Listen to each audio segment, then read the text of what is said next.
माता सती हवन कुंड में जलकर भस्म हुई। भगवान शंकर ने तांडव रचा। माता सती वापस से लासुर की धरा पर दक्षायणी देवी के रूप में प्रकट हुई और आया समय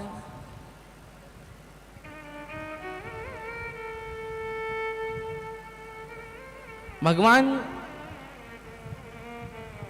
मैना धन्या कला पितरों की 3 बेटी,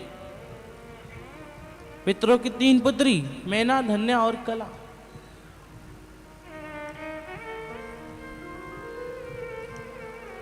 तीनों ने एक दिन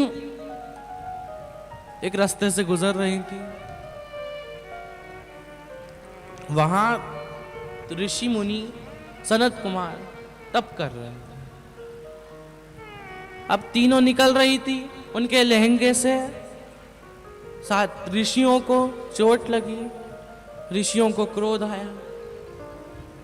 पहले के लहंगे बहुत भारी होते थे, पहले के लहंगे 20-20 किलो के होते थे, पूरे हीरे मोती जड़े रहते थे। जरा सा किसी को छू जाए तो पूरी चमड़ी निकाल देता था। और चोट लगी, ऋषियों को क्रोध आया। ऋषियों ने श्राप दे दिया कि तुम्हें मृत्यु लोक पर एक ना एक बार जन्म लेना पड़ेगा। तीनों की आंखों में अश्रु आए। कहा, गुरुदेव हमसे गलती हो गई, हमें क्षमा करिए। हम मृत्यु लोक पे जन्म तो ले लेंगे, लेकिन कुछ आशीर्वाद भी तो दीजिए।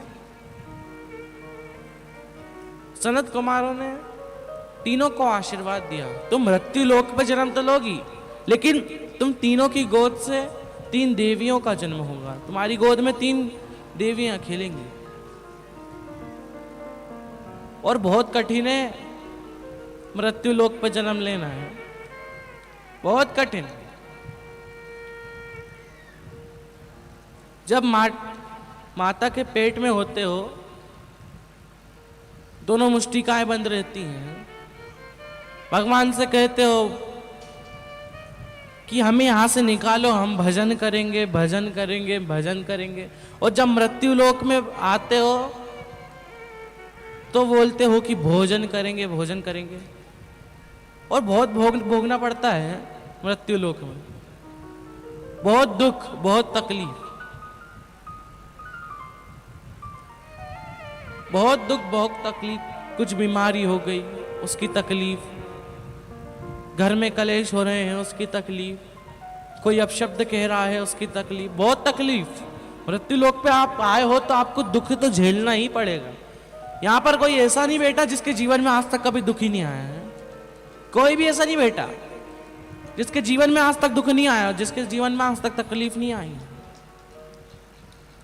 और ऐसा कोई हो तो हमें भी बताना है, जिसके जीवन में कभी दुख ही नहीं आया। सबके जीवन में कभी ना कभी दुख जरूर आता है।